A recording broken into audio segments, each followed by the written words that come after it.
Freelancing గురించి మనము previous వీడియోలో డిస్కస్ చేసుకున్నాం కదా. ఈ వీడియోలో నేను మెయిన్ ఏం చెప్పాలనుకుంటున్నా అంటే ఈ ఫ్రీలాన్సింగ్లో ఎంటర్ అయ్యే బిగినర్స్ అనమాట. బిగినర్స్కి నేను చెప్పాలనుకునేది ఏమంటే స్కామ్ అనమాట, స్కాము, ఫ్రాడ్. ఈ ఫ్రీలాన్సింగ్ దాంట్లో వెళ్ళిన బిగినర్స్ చాలామంది 80% వరకు ఇట్లాంటి స్కాము, ఫ్రాడ్ జాబ్ అలర్ట్స్లో ఇరుక్కుంటారనమాట. ఇరుక్కొని వాళ్ళ డబ్బులు లాస్ అవ్వడము, లేకపోతే వాళ్ళ టైం లాస్ అవ్వడము జరుగుతూ ఉంటుంది. ఏమంటే మనకి కొన్నిసార్లు వాట్సాప్లో కానీ ఈమెయిల్స్లో కానీ ఫేక్ మెసేజెస్ వస్తుంటాయి. ఇంకా స్టూడెంట్స్, హౌస్ వైఫ్స్ ఇంట్లో ఉంటారు కదండి, వాళ్ళు ఏదైనా ఫ్రీలాన్సింగ్ చేసుకోవాలా అనుకుంటా ఉంటారు, ట్రై చేస్తూ ఉంటారు. కానీ ఇట్లా వెబ్సైట్స్లో ఏమంటే వాళ్ళకి ప్రాజెక్ట్స్ అనేవి రావన్నమాట స్టార్టింగ్లో బిగినర్స్కి. అందుకు బయట నుంచి ఈజీ వర్క్స్ వస్తాయనేసి నమ్ముతారనమాట. ఇంకా కొన్ని జాబ్స్ ఏమంటే వాళ్ళు స్టార్టింగ్ ఇన్వెస్టింగ్ చేయమంటారనమాట, కొన్ని రిజిస్ట్రేషన్ ఫీజు లాగా అనమాట. మళ్ళీ డిపాజిట్ కట్టండి అనేసి కొన్ని, అంటే రిజిస్ట్రేషన్ ఫీజు అంటే 1000, 2000 కడితే మీకు 1 వీక్కి 10,000 వస్తుంది, 20,000 వస్తుంది, అట్లా చెప్తారనమాట. ఇప్పుడు మనకి రిజిస్ట్రేషన్ ఫీజు కట్టమంటారు కదండి ఫ్రెండ్స్, అంటే అది 1000 అవనండి, 100 అవనండి, 250 అవనండి. అంటే మనం రిజిస్ట్రేషన్ 1 రూపీ కట్టినా కూడా మనం జాబ్ చేయడానికి మనము అమౌంట్ 1 రూపీ కూడా పే చేయనవసరం లేదు. అలా 1 రూపీ అయినా పే చేయాల్సి వస్తే మనము ఆ జాబ్ అనేది ఫేక్ అని అర్థం చేసుకోవచ్చు. ఎందుకంటే వర్క్ చేసే వాళ్ళు మనకు వాళ్ళ అమౌంట్ ఇవ్వాలి, కానీ మనం 1 రూపీ ఇన్వెస్ట్ చేయమన్నారనుకోండి, 1 రూపీ అయినా అది ఫేక్ అని అర్థం చేసుకోవాలా. అంతేగాని మీరు 100 రూపీస్ తక్కువే కదా ఇన్వెస్ట్మెంట్, అది రిజిస్ట్రేషన్ ఫీజు అనేసి 100 రూపీస్ వాళ్ళకి కట్టేద్దండి.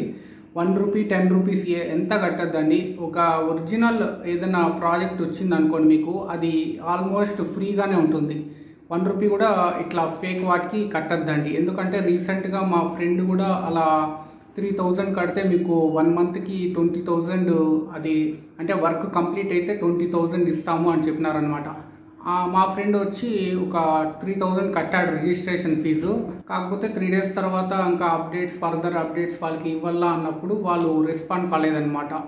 మళ్ళీ ఫోన్ కూడా స్విచ్ ఆఫ్ అయిపోయింది వాళ్ళది, అసలు రెస్పాండ్ కాలేదనమాట. అలా మా ఫ్రెండ్ ఎన్నిసార్లు కాల్ చేసినా మెయిల్స్ కూడా రిప్లై ఇవ్వకపోవడము, మెసేజెస్కి రిప్లై ఇవ్వకపోవడం అలా చేస్తున్నారు.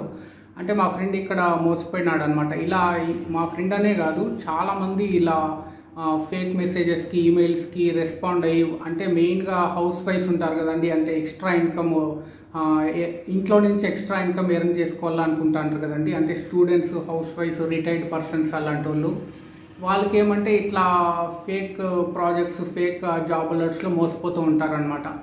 అంటే మనం ఇక్కడ గుర్తుపెట్టుకోవాల్సింది ఏమంటే, మనకు ఎవరైనా జాబ్ ఇచ్చే వాళ్ళు మన దగ్గర నుంచి 1 రూపీ కూడా అడగరు అనమాట. ఒకవేళ అడిగితే 1 రూపీ అయినా అడిగితే అది ఫేక్ జాబ్ అని అర్థం చేసుకోండి. ఈ వీడియోలో నేను ముఖ్యంగా ఫ్రీలాన్సింగ్ బిగినర్స్ కోసం చెప్పాలనుకుంటుంది ఏమంటే, ఇప్పుడు ఈ వీడియో వల్ల ఈ వీడియో ఒక 100 మంది చూసారనుకోండి, దాంట్లో ఒక 10 మెంబర్స్, 5 మెంబర్స్ సేవ్ చేసినా కూడా నేను వాళ్ళ అమౌంట్ సేవ్ చేసిన వాడిని అవుతాను. అట్లా కొంతమంది అయినా ఈ వీడియో వల్ల మోసపోకుండా ఉంటే అది చాలా అండి. అందుకే ఈ వీడియో చేస్తున్నాను.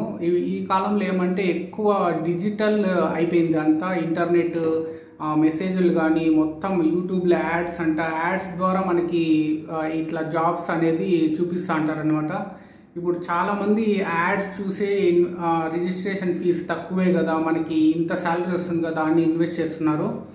దాంట్లో మా ఫ్రెండ్స్ కూడా చాలామంది రాస్ అయినారు కాబట్టి ఈ వీడియో చేస్తున్నాను.